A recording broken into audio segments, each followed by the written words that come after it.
Hi, everybody. Welcome back to Zoeii English. This is actually my very first podcast on YouTube. A while ago, some of my viewers suggested that I either explain certain English lesson in more depth or maybe even start a podcast. But honestly, I've never been very good at speaking randomly, preparing script. And I also apologize if my microphone seems to be a bit airy or not working well, because I'm still using my wireless microphones and not really investing in a proper podcast microphone. So we'll see how it goes later. So when it comes to podcasts, I've always felt that storytelling is hard because my thoughts come out all over the place and I struggle to stick to one specific topic. I also don't want to ramble. I want my listener to actually get something meaningful out of it. But for some reason, this year, 2026, feels different. I feel good, and I feel this needs to connect with my audience on a deeper level. But usually, when I create English teaching videos, I focus only on the lesson, like the message, the structure, and the outcome. I rarely talk about my personal life. I don't post much about myself on Facebook either. I really can't be bothered, actually. I've always felt that my personal life might not align with everybody. So I thought, although there are some people who cares about me asking my well-being and stuff, which I really, really appreciate, and that's really sweet of them. So this podcast is different. It's a space where I wanted to share my personal experience and maybe connect with you more honestly, so we can get to know, so you can get to know me better a little bit. I do have my comfort zone. I'm not someone who opens up easily unless you're very close to me. But through this podcast, I wanted to try, at least to some extent, to share how I'm feeling, not just with people close to me, but with those outside my comfort zone too. Maybe you'll resonate with me. Maybe you're feeling the same. Or maybe you're going through something even harder. So today I want to talk about the specific experience that I had with sponsorships and collaboration. So over time, I've been contacted by a few sponsors or agency who wanted to work with my channel because my audience align with their product or service maybe. And I wanted to be very clear about something. I never liked the idea of selling out my audience. You never see me marketing even to share mine and I give you this back. Never really like to do so. But if you're willing to share, I would really appreciate it. That's all I always encourage people. I never really like this. You could call it, marketing idea? I'm not following that.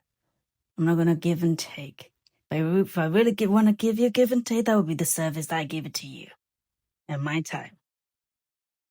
So generally, if I ever recommend a product, it is because I have either tried it or I believe in it, or I genuinely think it brings values to my viewer. That's when I really share about something. If it doesn't align with my audience, or maybe with some of you guys, I won't pursue it, no matter the money. There was always a period in my life when I was busy with my master program and dealing with personal matters. Because of that, I didn't always check my email regularly. So I apologize if you guys message me and I reply to you like a month later. So the same things as well. So I sometimes saw the collaboration messages like 1 or 2 months later. That's how I scratch that. Like, I never logged into my business email sometimes. For some reason, I was going through the life transition to 2025 and 2024, so I did not really want to check a lot of emails every day. So some of them who messaged me, the collaborator, what I meant, looks interesting, but by then my schedule was tight and I chose not to respond. Then there was one specific agency that reached out to me. They showed genuine interest and I appreciate that. I was flattered. whenever people reach out to me or to collaborate with me. Very grateful at the same time as well, of course. We spoke on the phone and I clearly explained my condition.